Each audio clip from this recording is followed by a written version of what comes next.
타고 입성하시는 예수님, 나귀 새끼를 타고 입성하시는 예수님, 같이 한번 따라서 나귀 새끼를 타고 입성하시는 예수님 종려주일 바로 환희와 고난이라는 제목으로 저와 여러분들이 함께 은혜를 나누고자 합니다.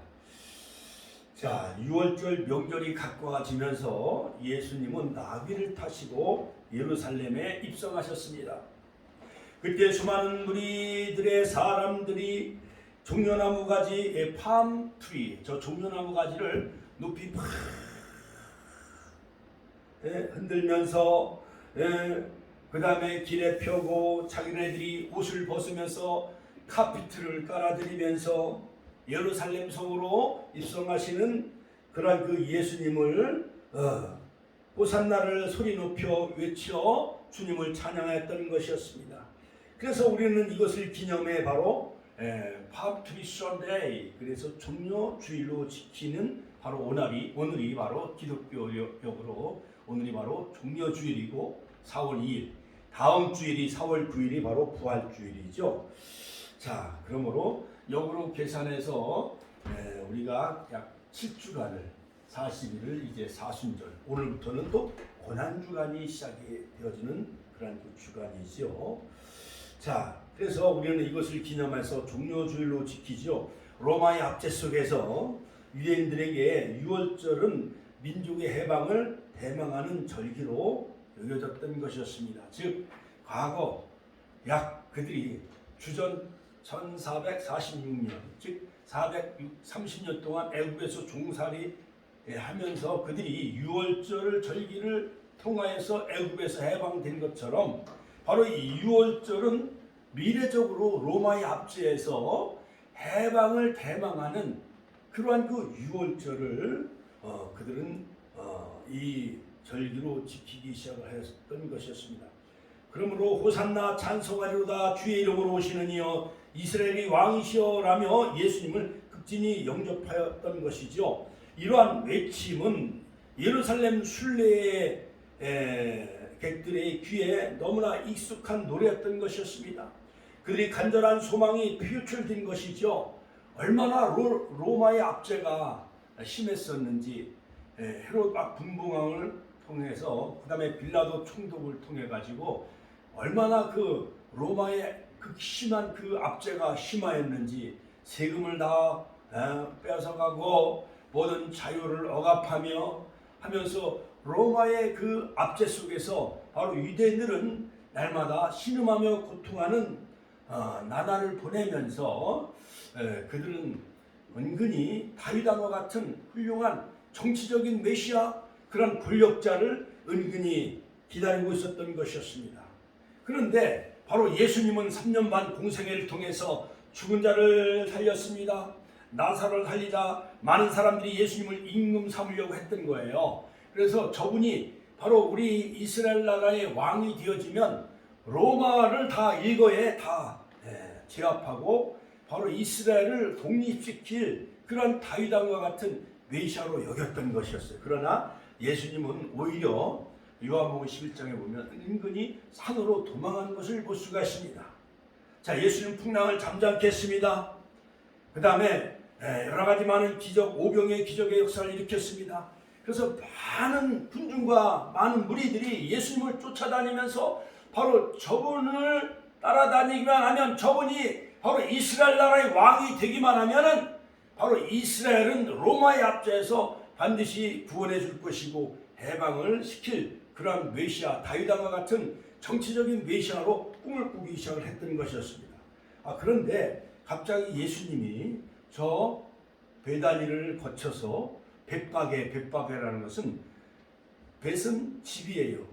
바케트라는 것은 설익은 무화과 나무라는 그 이름의 뜻을 가지고 있는 벳바게의 그 마을에 매여 있는 그 나귀를, 제자들을 시켜서 감난산 벳바게에 이르렀을 때 두 제자를 보냅니다. 두 제자를 보내면서 너희는 맞은편의 마을로 가라. 곧 매인 나귀와 나귀 새끼가 함께 있는 것을 보리니 풀어 내게로 끌고 와라. 그러니까 예수님은 그냥 뜬금없이 그 백박의 마을에 그 어미 나귀와 새끼 나귀가 매어 있는데 그 주인의 허락도 없이 바로 예수님은 두 제자를 보내면서 그 나귀와 나귀 새끼를 끌고 와라 징발을 하기 시작했던 것이었어요. 어떻게 보면은 그 나귀 주인들은 좀 마음이 아프겠지요. 아, 왜 뜬금없이 예수님이 저 나귀와 나귀 새끼를 끌고 오라 하시나. 그러나 누가 뭐라고 하면 주가 쓰시겠다. 같이 한번 따라 주가 쓰시겠다. 주가 쓰시겠다 하라 하니까 그 주인의 믿음이 얼마나 탁월했는지요. 주님이 예루살렘 성에 입성하시는데 바로 예수님이 쓰시겠다고 하니까 기꺼이 자기 나귀와 어미 나귀와 새끼 나귀를 제공한 것을 볼 수가 있습니다. 여러분, 이 종려주일에 주가 쓰시겠다면 저와 여러분들도 우리 몸을 산제물로 드리고, 또한 나귀와 나귀 새끼 합하면 거의 한 1,000여만 원은 될 거예요.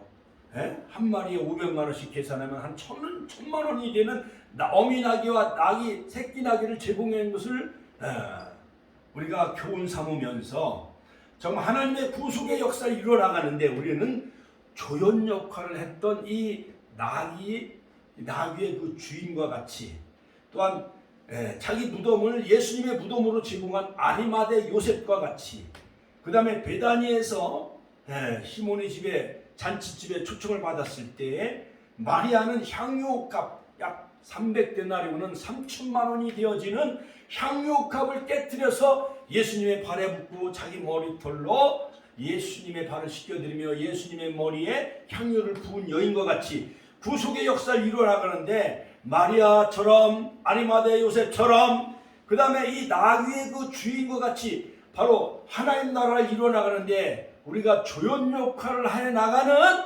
아리마대 요셉과 같이 마리아처럼 나귀의 그 주인과 같이 정말 주님의 영광을 위해 하나님의 구속사에 이뤄나가는데 우리가 조그만 헌신과 봉사를 통해서 섬김을 통해서 조연 역할을 하는 저와 여러분들이 다 되시길 주의 이름으로 축원합니다. 십자가 주변에 악역 역할을 할 사람들도 많이 있어요. 빌라도 총독은 예수님을 사형언도를 내렸지요. 그리고 가룟 유다는 은 30냥에 예수님을 팔아버렸어요. 이런 악역 배우가 되지 마시고 바로 조연 배우가 되시기를 주의 이름으로 축원합니다. 우리 옆 사람과 서로 인사 나누면서 조연 배우가 됩시다. 자, 눈을 뜨시고 같이 조연 배우가 됩시다. 바로 이 나귀의 그 주인과 같이 바로 나귀와 나귀 새끼를 기꺼이 제공하는 조연 배우가 되시기를 주의 이름으로 축원합니다. 나귀 새끼를 타신 예수님은 최고의 선자로 예루살렘 성에 입성하셨습니다. 또한 예수님은 인류 구속을 완성하시기 위해서 바로 200만 명, 250만 명이 되는 많은 군중들이 팜트리 저런 종려나무 가지를 막 흔들면서, 종려나무 가지는요 승리와 번영을 상징합니다. 그래서 초막절에도 호시아나, 바로 예루살렘 성전에 모여서 그들이 초막을 짓고 팜트리 종려나무 가지 흔들면서 호시아나 호시아나 예루살렘 성전을 향해서 나무를 늘어뜨리면서 등을 밝히면서 초막절을 지키죠. 그래서 승리와 번영을 상징하는 이 팜트리 종려나무 가지를 흔들면서 열렬히 예수님을 환영하며 맞이한 것 마냥 여러분들도 선자로 입성하시는 예수님, 선자로 입성하셔서 예루살렘 성전을 다 청결케 하시죠. 그 다음에 무화과 나무를 저주하시죠.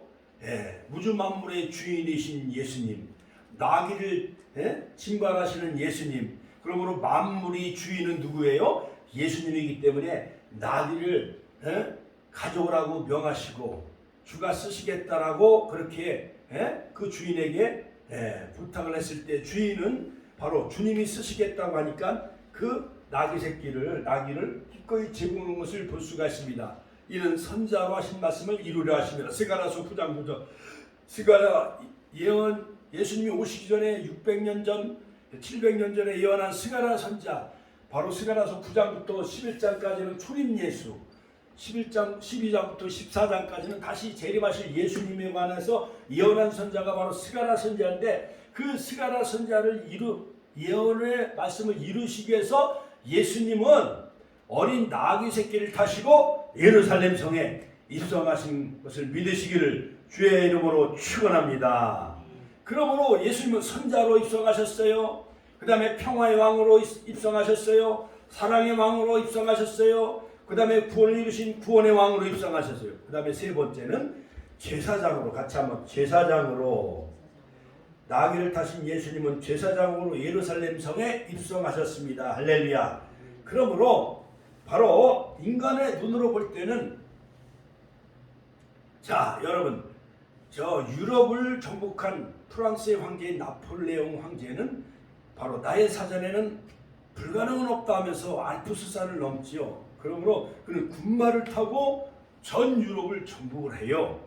알렉산더, 헬라가 전 유럽을 정복할 때 헬라의 알렉산더 대왕도 말을 타고 전 유럽을 다 석권하게 되어지죠. 로마의 황제 시저도. 자, 그러나 예수님은 군마를 타고 예루살렘 성에 입성하신 것이 아니라 어떠한 전쟁, 어떠한 무력으로 이스라엘 나라를 정복하기 위해서 말을 타고 입성하신 것이 아니라 평화의 왕으로, 선자로, 제사장으로 어린 나귀와 그 나귀 새끼를 타시고 바로 예수님은 예루살렘 성을 입성하신 것을 볼 수가 있습니다. 자, 그러므로 바로 예수님은 모두 예루살렘 성을 몇 번이나 입성하셨는지 아세요? 우리 권사님?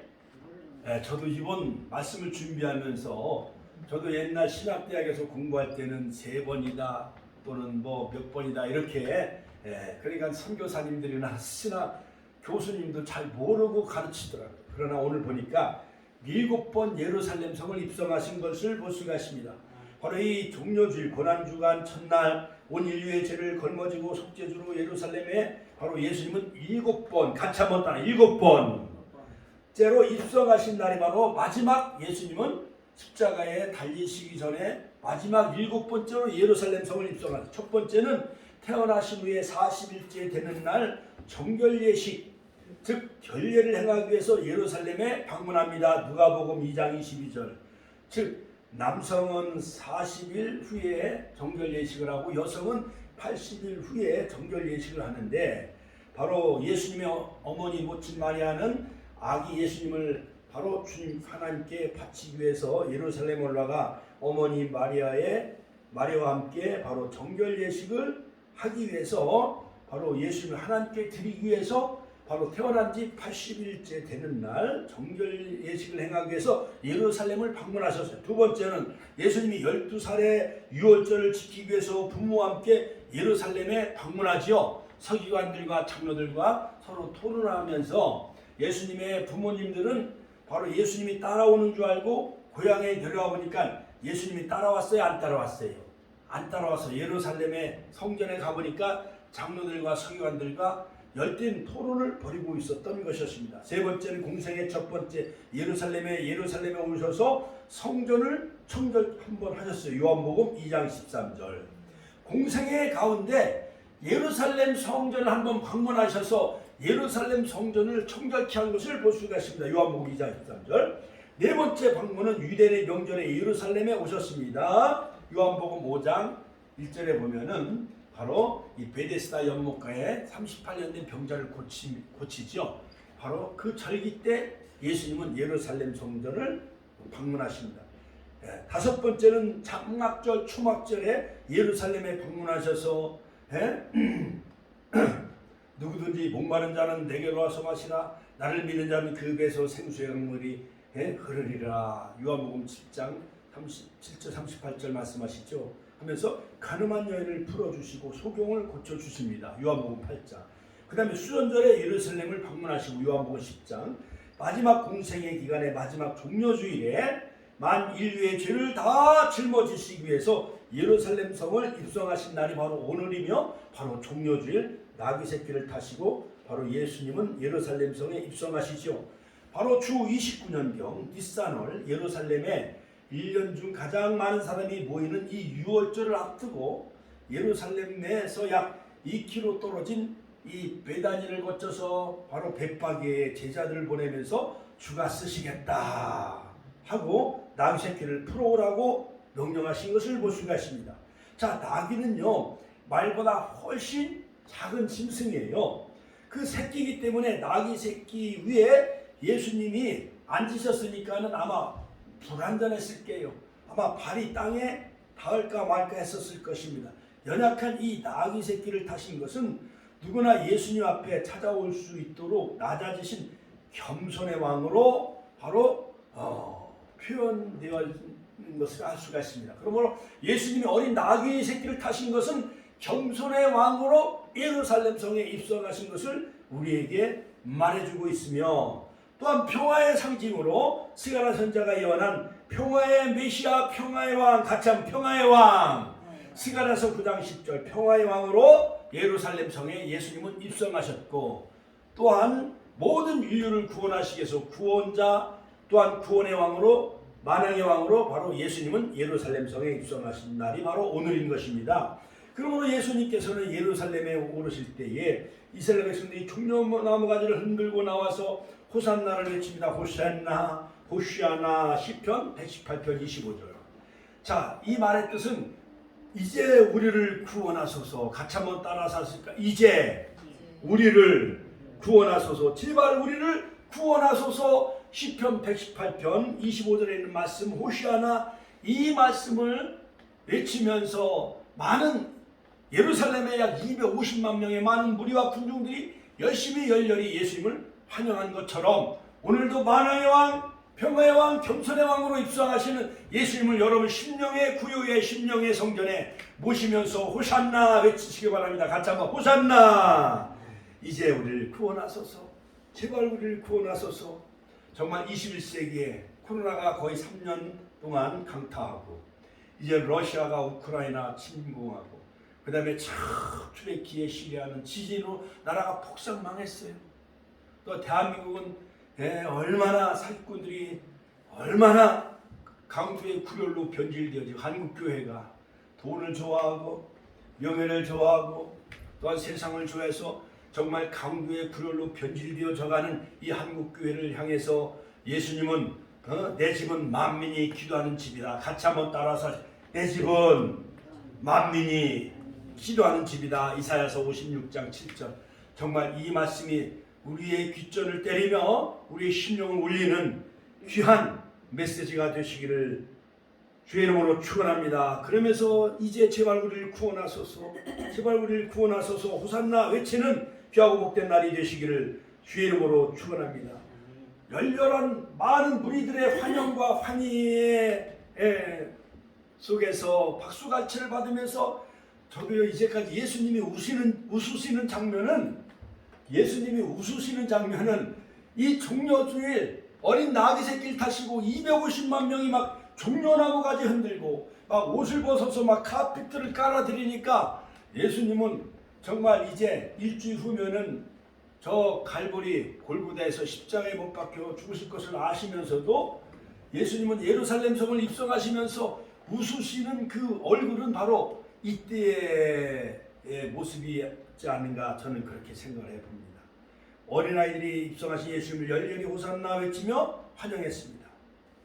자, 시편 118편 25절 26절 여호와여 구하옵나니 이제 구원하소서. 여호와여 우리가 구하옵나니 이제 형통하게 하소서. 여호와의 이름으로 오시는 자가 복이 있으며 우리가 여호와의 집에서 너희를 축복했도다. 성도 여러분, 이 고난 중간에 시작하는 종려줄 예수님은 겸손의 왕, 평화의 왕, 그 다음에 만왕의 왕으로 할렐루야 인류의 죄를 걸머지고 예루살렘에 입성하셨던 날이 바로 오늘 종려주일인 것입니다.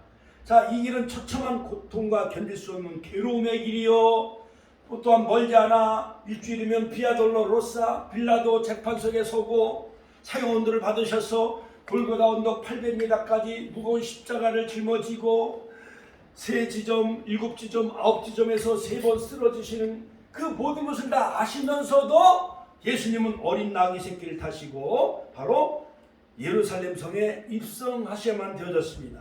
그 길은 바로 십자가 구속의 길이요, 십자가 사랑의 길이요, 그 다음에 십자가의 능력, 십자가의 도를 전하기 위한 그러한 예루살렘 성에 입성하셔야만 되어졌던 것이었습니다. 그러므로 예수님은 왜 나귀를 타시고 예루살렘 성에 입성하셔야 됐나요? 그 이유는 무엇일까요? 가장 천하고 낮은 모습으로 오신 바로 겸손의 상징이라 할 수가 있는 것입니다. 고난주간 첫날 예수님은 주일날 나귀를 타시고 예루살렘 성에 입성하실 때 온 예루살렘 성이 막 소동하고 저 서울에 있는 광화문 마냥 막 1000만 명이 팍 열렬히 환영하는 것 마냥 그렇게 온 이스라엘 백성들이 예루살렘 성에 입성하시는 예수님을 열렬히 환영했는데 조롱하고 비웃는 무리들이 있었어요. 어떤 사람이 조롱하고 비웃었을까요? 제사장, 예수님을 죽이기로 결정한 가야바와 안나스와 같은 대제사장, 이런 바리새인과 사두개인들은 오히려 예수님이 예루살렘 성전에 올라가서 막 상을 막 둘러엎었어요. 재물을 팔고 매매하며 상업화되어지고 변질되어지는 강도의 군열로 변질된 이 예루살렘 성전을 다 뒤엎어버리고 절름발이와 소경을 고쳐주신 예수님, 그러면서 자기네들의 이 밥그릇을 막 둘러엎은 예수님을 막 비웃고 조롱하며 이제는 저 나사렛 예수를 이제 체포해가지고 이제 죽여 없애야 버려야 되겠구나, 이런 음모를 꾸미기 시작을 하게 되어지는 거예요. 많은 무리와 백성들이 예수님을 열렬히 환영하는 것을 보고 제사장들은 자기네들이 설 자리가 이제 없어지기 시작을 한 것입니다. 그러므로 오히려 예수님을 목수의 아들 나사렛 예수로 경멸하면서 멸시천대하면서 메시아 제사장들과 이 많은 그 종교 지도자들은 예수님을 죽일 음모를 꾸미기 시작을 하는 것을 볼 수가 있습니다.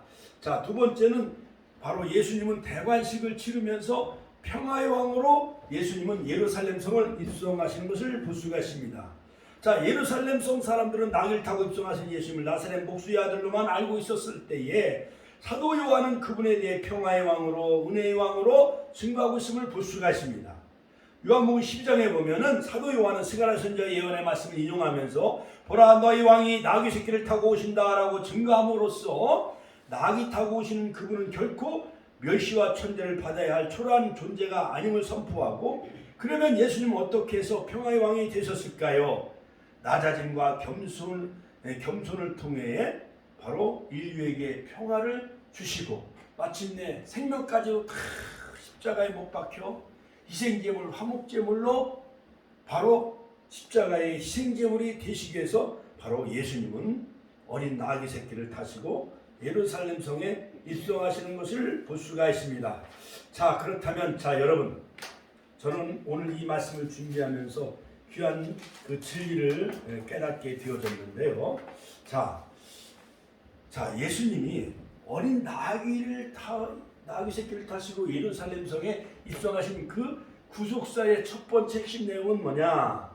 바로 구약의 스가랴 선지자의 예언의 말씀을 성취하기 위해서 어린 나귀 새끼를 타시고 예루살렘 성에 입성하신 것입니다. 같이 한번 따라서 구약의 예언의 말씀을 성취하시기 위해서 나귀 새끼를 타시고 예루살렘 성에 입성하셨습니다. 스가랴서 9장 9절에 보면 네 왕이 임하나니 라고 말씀하면서 나귀를 타시는데 작은 것 나귀 새끼를 타시고 어미 나귀를 탄 것도 아니라 작은 나귀 새끼를 타시고 예루살렘 성에 입성하신 거예요. 그러므로 스가랴서 9장 9절에 보면 시온에 따라 크게 기뻐할지어다 예루살렘에 따라 즐거이 부를지어다 보라 내 왕이 내게 임하나니 그는 공의로우시며 가참 공의로우시며 구원을 베풀며 겸손하여서 나귀를 타나니 나귀의 작은 것 곧 나귀 새끼니라. 겸손의 왕, 평화의 왕, 은혜의 왕, 구원의 왕으로 바로 공의로우신 예수님이 구원을 이루시기 위해서 어린 나귀 새끼를 타시고 예루살렘 성에 입성하신 것을 볼 수가 있습니다. 여러분, 새로운 대통령이 저 국회의사당이나 거기서 대통령이 취임할 때에 조그만 폰이나 조그만 자전거나 또한 조그만 어떠한 나귀나 말을 타고 그 어떤 대통령이 취임식을 해나요? 리무진 대통령 그 전용차를 타고 취임식을 해놔요. 대통령 전용차 방탄차 리무진을 타고 어마어마한 한 100억짜리 이상 되는 그 어마어마한 좋은 그 대통령 전용차를 타고 또한 취임식에 들어오고 취임식 끝나고 나가잖아요. 그렇죠? 그렇죠. 그래갖고 열렬히 그 광화문 일대 서울 시내를 카퍼레이드 할 때는 무게차 창문을 이렇게 나와서 막 열렬히 모든 서울 시민들을 환영하고 막 그러잖아요. 그런데 알렉산더나 나폴레옹도 군마를 타고 유럽을 정복했지만은 예수님은 볼품없는 작은 어린 나귀 새끼를 타시고 예루살렘 성에 입성하시는 거예요. 이것은 바로 스가랴서를 분석해 보면 스가랴서 9장부터 14장 예수님의 초림과 또한 12장부터 14장은 재림에 관해 예언하고 있는데, 자, 본문과 관련된 스가랴서 9장은 하나님의 백성의 궁극적인 승리를 노래하고 있는 것을 볼 수가 있습니다. 자, 그러므로 이 스가랴서 9장 10절에 나오는 하나님 나라의 성격을 우리에게 잘 설명해 주고 있는데, 그 이유는 첫 번째는 바로 이 나귀 새끼를 타시고 예루살렘 성에 입성하는 이 구원의 왕, 평화의 왕은 바로 평화의 나라를 이루기 위해서 이 나귀 새끼를 타고 입성하신다라는 것을 우리에게 잘 설명해 주고 있는 거예요. 또 두 번째는 그 나라는 예수님이 입성하시는 그 나라는 평화의 왕, 나귀 새끼를 타시고 입성하시는 그 나라는 전 세계적이고 범우주적인 나라이다라고 이미 스가랴서에 예언해 놓고 있습니다. 자, 사랑하는 성도 여러분, 그렇다면 우리는 이 말씀이 하나님의 말씀이므로 반드시 이루어진다는 것을 믿어야 합니다. 이제 예수 그리스도의 복음, 바로 그러므로 너희는 모든 족속으로 제자를 삼아 아버지와 아들과 성령의 이름으로 세를 주고 내가 너에게 분만 모든 것을 가르쳐 지키게 하라. 오직 성령이 너희에게 임하시면 너희가 권능을 받고 예루살렘과 온 유대와 사마리아 땅까지 내 증인이 되라 말씀하신 그 말씀대로 전 세계는 유럽은 기독교 나라, 바로 예수님을 만왕의 왕, 평화의 왕으로 우리가 고백하는, 또한 구원자로 고백하는 이런 전 세계는 바로 주님을 예배하는 하나님의 나라가 이 땅에 이제 도래하고 이루어 나가는 것을 볼 수가 있습니다. 무엇을 통해서? 교회를 통해서, 복음의 확장을 통해서. 할렐루야. 또한 세 번째, 이 나라는 이방 사람에게 화평을 전함으로 이루어지는 바로 킹덤 오브 갓, 하나님의 나라가 바로 2000년 역사 가운데 펼쳐진 것을 볼 수가 있습니다. 그게 두 번째. 자, 그렇다면 예수님은 왜 나귀를 타시고 입성하셨나요? 참으로 소중한 말씀입니다. 저는 이 구속사를 공부하면서 너무 귀한 진리를 배웠어요. 자, 이 구약의 율법을 보면은요, 문제를 해결할 수가 있어요. 구약의 율법 속에 무슨 답이 있느냐? 출애굽한 이스라엘 백성들에게 바로 지금 출애굽한 지 얼마 되지 않아 출애굽한 다음에 너희는 초태생 첫 것은 다 하나님께 바치라 했어요. 첫 것은 사람이나 짐승을 물어나고 다 너희 것이 아니라 하나님의 것이라 했어요. 그리고 나서 야, 나귀 새끼도 너희 어린 나귀 새끼, 뱃박에 있는 어린 나귀 새끼는 너는 주인의 것이 아니라 하나님의 것이야. 첫 것은 하나님의 것이기 때문에. 그렇죠? 자, 율법에, 자, 그러므로 첫 것은 하나님의 것이기 때문에 특별히 나귀 새끼도 첫 것은 다 주님의 것이에요. 자, 그러므로 이 나귀 새끼 첫 번째 것은 주님의 것이기 때문에 주님이 주가 쓰시겠다 할 수가 있는 거예요. 그런데 여기서 중요한 사실이 있어요. 이 어린 나귀 새끼 첫 새끼를 다 죽여야 하는데 나머지 송아지나 양이나 염소, 비둘기는 그냥 바칠 수가 있어요. 그런데 어린 나귀 새끼는 죽이지 말고 어린 나귀 새끼 대신에 살리는 방법이 있는데, 그것은 뭐냐? 어린 나귀 새끼 때 대신에 어린 양이신 예수님이 십자가의 어린 양으로 화목제물, 속건제물이 되기 위해서 예수님은 나귀 새끼를 타고 예루살렘 성에 입성하신 거예요. 여러분 이해가 되시죠? 할렐루야. 자, 그러므로 어린 나귀 새끼는 살리고 대신 예수님이 어린 양으로 십자가의 희생제물이 되시고 화목제물로 인류를 구속하시기 위해서 십자가에 돌아가신 거예요. 할렐루야. 자, 할렐루야. 하나님께 영광의 박수 올려드립니다. 할렐루야. 어린 양이 되신 예수님이 구약의 양 속건제물 마냥, 속죄양 마냥 예수님이 돌아가시고 벳박에 있는 어린 나귀 새끼는 살려주신 것을 볼 수가 있습니다. 자, 내가 이 어린 양을 받고 나귀 새끼를 살려주마. 이제 출애굽하자마자 하나님이 주신 중대한 명령이었어요. 출애굽기 13장 13절 나귀의 첫 새끼는 다 어린 양으로 대속할 것이요. 참 귀한 진리죠. 이 말씀을 이루시기 위해서 예수님은 어린 나귀 새끼를 타시고 예루살렘 성에 입성해요. 자, 여기서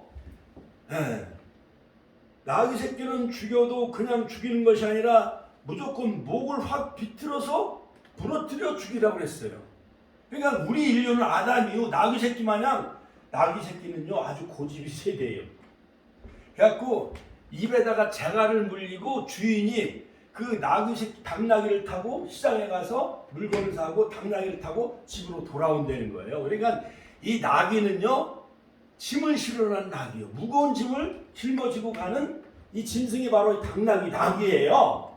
그런데 이 나귀 새끼를 잡을 때는 목을 확 비틀어 죽이라고 했는데, 그러나 이 나귀를 살리기 위해서는 나귀를 제물로 바치지 말고 어린 양으로 대신하여 제물을 바쳐라. 이것이 바로 율법의 명령이에요. 그래서 여기서 대속할 것이라는 것은 히브리 말로 파다라고 하는데 몸값을 주고 석방해 주다. 그러니까 나귀 새끼를 석방하려면 어린 양을 대신 제물로 바치고 이 나귀 새끼를 대신 대속하다. 대신 어린 양이 죽고 나귀 새끼를 살려주는 그 율법이 있는데, 그 율법을 이루시기 위해서 어린 양이 아니라 이 땅에 창조주로 오신 아기 예수님이 어린 양으로 오셔서, 요한복음 1장 29절 세상 죄를 지고 하나님이 어린 양으로 오셔서 참 하나님 참 인간으로 오신 예수님이 어린 양의 제물이 되셔서 나귀 새끼와 같은 우리 인류를 다 석방시키고 다 우리 몸값을 다 지불하셨다라는 의미에서 이 나귀 새끼를 타시고 예루살렘 성에 입성하신 거예요. 할렐루야. 하나님께 영광의 박수 올려드리죠. 할렐루야. 자, 그런데 신기한 것은 짐승 가운데 어린 양으로 대속하라고 명령받은 짐승은 나귀밖에 없어요. 유일하게. 송아지는 송아지대로 바치고, 염소는 염소대로 바치고, 양은 양대로 바치고, 비둘기는 비둘기대로 바치는데 어린 나귀 새끼는 대신 나귀로 제물을 받으시지 않냐고 어린 양으로 대신 제물을 하나님이 받으시길 원하셨어요. 그래서 성경에 보면 다른 짐승은 어린 양으로 대속하라는 말이 없어요. 나귀 새끼만 어린 양으로 대속하라는 겁니다. 두 번째, 자, 그렇다면 이 나귀의 모습을 살펴보면 사람의 모습과 똑같아요. 같이 한번. 나귀의 모습이 사람의 모습이요. 나의 인간의 모습이 나귀의 모습이요. 왜냐? 첫 번째, 나귀는 부정한 짐승이요. 신명기 24장 4절 8절. 나귀는 부정한 상태예요. 로마서 5장 12절. 아담 한 사람으로 말미암아 죄가 세상에 들어오고 죄로 말미암아 사망이 왔어. 그러니까 우리는 다 나귀 새끼처럼 아담이요. 아담으로 말미암아 죄가 세상에 들어오므로 나귀 새끼와 같이 우리는 다 부정한 인간이에요. 같이 하면 우리 인간은 부정한 자입니다. 깨끗한 사람이 하나도 없어요. 또한 두 번째, 나귀는 나약한 짐승이, 우리 인간이 나약하잖아요. 그렇죠? 갈대와 같이 이랬다 저랬다, 시몬 베드로처럼 이랬다 저랬다 변덕스럽잖아요. 그렇죠? 발람을 깨우친 짐승이 바로 이 나귀가, 발람의 선자를 깨우친 것이 바로 짐승이 나귀예요. 그다음 세 번째, 나귀는 비참한 짐승이에요. 나귀는 부정한 짐승이요, 나약한 짐승이요, 또한 비참한 짐승이에요. 자, 그러므로 당시 관습을 보면 나귀는 땅에 묻어두는 역사가 없습니다. 부정한 짐승이기 때문에 죽어서 더 부정함으로 들판에 다 그냥 뿌려버렸다는 거예요. 우리 인생이 닭과 같은 존재가 아닙니까? 하나님께서는 우리를 버려두시면 지옥에 꺼지 않은 불 속에 들어갈 수밖에 없는 존재예요. 그러므로 삼손도 블레셋과의 전쟁에서 나귀 턱뼈로 싸워서 3,000명을 물리쳤어요. 이처럼 사사기서 15장에. 그러므로 여러분, 자, 구약에 보면 이스라엘 왕 가운데 여호야김 주전 597년에 8월에 죽은 이 여호야김 왕이 나귀처럼 버려질 것이라고 예언하고 있어요. 그 당시에 나귀들은 다 버려진 존재라고 성경은 말하고 있어요. 그렇다면 우리는 여기서 무엇을 우리에게 영적으로 교훈하기 위함인가? 자, 하나님은 나귀 첫 새끼를 어린 양으로 대속하라고 명령하셨는데 바로 어린 양으로 오신 그 속죄양으로 오신 그 세상 죄를 지고 하는 하나님의 어린 양으로 오신 그 예수님은 바로 구약의 예언의 말씀을 이루시기 위해서 율법에 기록된 말씀대로 이 나귀 새끼를 타시면서 나귀는 살려주고 어린 양이 되신 예수님이 하나님 창조자이시고 참 하나님이신 예수님이 십자가에서 어린 양으로 우리의 모든 죄를 죄값을 다 대속하시기 위해서 치르기 위해서 어린 나귀 새끼와 같은 우리 인류를 구원하시기 위해서 나귀 새끼를 타시고 예루살렘 성에 입성하셨다는 겁니다. 할렐루야. 하나님께 영광의 박수 올려드립시다. 할렐루야. 그렇다면 나귀 첫 새끼는 무엇을 나타냅니까? 죽을 수밖에 없는 존재, 바로 타락해서 죽을 수밖에 없는 부정하고 나약한 비참한 우리 인생을 가르쳐주기 위해서 예수님은 나귀 새끼를 타고 예루살렘 성에 입성한 거예요. 250만 명 이스라엘의 많은 무리와 군종들, 너희들은 다 나귀 새끼와 같아. 그럼 너희들이 죄속함을 받으려면 하나님이신 내가 너희들이 부르짖고 호산나 다윗의 자손 예수여 지금 우리를 구원하소서 하는 내가 어린 양이 돼서 갈보리에서 희생제물이 되어져야만 너희들이 사는 역사가 이루어져. 이것을 가르쳐주기 위해서 예수님은 바로 마지막 생애에 1주간 남겨놓고 종려주일 나귀 새끼를 타시고 예루살렘 성에 입성하신 거예요. 할렐루야. 하나님께 영광의 박수 올려드립시다. 할렐루야. 자, 나귀 새끼는 어린 양으로 대속된다면 타락한 인생들은 오직 예수 그리스도만 통해서만 우리가 구원함을 얻을 수밖에 없다라는 진리를 분명히 가르쳐 주기 위한 바로 그런 예수님의 시각적인 교훈, 영적인 교훈을 그들에게 알려주기 위함이었던 것이었습니다. 마지막 세 번째 결론적으로 바로 하나님은 순결한 첫 것을 받으시길 원하셔요. 같이 한번 순결한 첫 것을 받으시길 원하십니다. 자, 그러므로 덩치가 큰 어리신 예수님께서 조그만 나귀 새끼를 타고 비틀거리며 바로 꼴불견과 같이 예루살렘 성에 입성하셨는데 하나님은 첫 것을 받으시는 분이셨어. 같이 한번 하나님은 첫 것을 받으시는 분이다. 출애굽기 13장 2절. 첫 것은 다 내 것이라 했어요. 그래서 바로 이 어미 나귀가 있음에도 불구하고 첫 것은 순결한 이 어린 나귀 새끼, 한 사람도 타보지 않은 어린 나귀 새끼를 타시고 예루살렘 성에 입성했어요. 할렐루야. 요단강을 건널 때도 언약궤를 맨 제사장을 따르며 너희는 스스로 성결케 하라. 성결하고 거룩한 할 때 하나님이 요단강을 멈추는 역사가 일어나듯이 예수님도 33살 바로 어린 양 성년 나이 첫 어린 양 순결한 그 어린 양이 되셔서 예수님은 십자가의 제물로 돌아가신 거예요. 두 번째, 아무도 타보지 않은 새끼였던 것이었습니다. 결론적으로 우리는 나귀 새끼의 순종과 충성을 배워야 합니다. 여러분, 길어지지 않은 짐승을 타는 것은 위험해요. 그렇죠? 우리 박지현 사모님도 그렇게 이제 운전면허를 땄는데 이제 감히 이제 운전을 못 하는 거예요. 겁이 나서. 교회 차가 있어도 차를 모를 수가 없는 거예요. 겁이 나가지고. 저 운동장이나 시골길은 조금은 드라이브는 할 수 있어도 이 복잡한 천안길은 드라이브를 못 하는 거예요. 겁이 나기 때문에. 자, 이것처럼 이 순결한 어린 나귀 새끼는 한 사람도 타보지 않았는데 만왕의 왕 예수님을 등에 태우고 모시고 예루살렘 성에 정말 꼴불견처럼 비틀거리며 예수님을 모시고 예루살렘에 올라간 것처럼 바로 모든 백성들은 나귀를 보고 박수를 쳤을까요? 호산나 다윗은 예수님을 보고 박수를 쳤을까요? 예수님을 보고 열렬히 환영하고 예수님을 열렬히 환영한 거지요. 이처럼 교회 목회자나 교회는 어린 나귀 새끼에 불과한 거예요. 영광을 받으실 분은 예수님이셔요. 할렐루야. 권사님들이 영광 받으면 안 돼. 오늘날 한국 교회가 이렇게 타락하게 된 것은 목사들이 영광을 받으려고 하기 때문에 그런 거예요. 엊그저께 이제 지난 주간에 천안시 기독교연합에서 천안 거리 충무로 저 성성동, 두정동, 천안대로에 700개 부활절 깃발을 다 배너를 다 이제 이렇게 설치했어요. 우리 축복교회도 착한 낙지, 삼성조명, 현대육차 들어오는 길에 부활절 빨간 그 깃발, 천안시 기독교연합회 부활 하신 예수 부활절 새벽 연합 예배 이렇게 펄럭이니까 좋아요, 안 좋아요? 좋잖아요. 우리도 창립 이제 몇 주년을 기념하면서 부활절 4월 9일 이제 지역 주민들 막 300명 초청하면서 예배 드리면서 할렐루야 우리 예수 부활 승천하셨네. 이 뜻깊은 부활절을 맞이하기 위해서는 이 고난 주간 십자가를 통과해야만 부활의 영광이 있는 거야. 할렐루야. 하나님께 영광의 박수 올려드립시다. 우리들도 이처럼 나아기 새끼처럼 순종하고 충성하며 사명을 잘 완성함으로 말미암아 예수님을 태우고 예루살렘 성에 입성한 것과 같이 소는 그 인자를 알고 나귀는 그 주인의 부유를 알건만은 이스라엘 백성들은 그 주인을 알지 못하는도다. 나의 백성은 깨닫지 못하는도다. 이사야서 1장 3절에 말씀한 것처럼 이스라엘 백성들 그들은 하나님을 떠나고 알지 못했어요.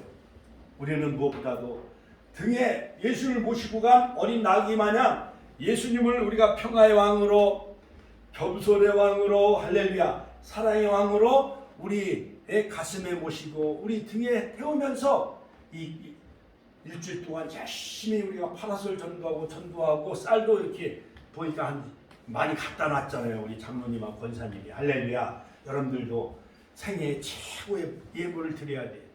아들 결혼식 때 최고의 예물을 드린 것 마냥 부활하신 예수님을 위해서 최고의 예물 막 100만 원, 막 10만 원, 200만 원 막 바쳐면서 어려운 사람 부활하신 예수님을 전하는 이 부활절이 다 되시기를 주님의 이름으로 축원합니다. 축원합니다. 다 같이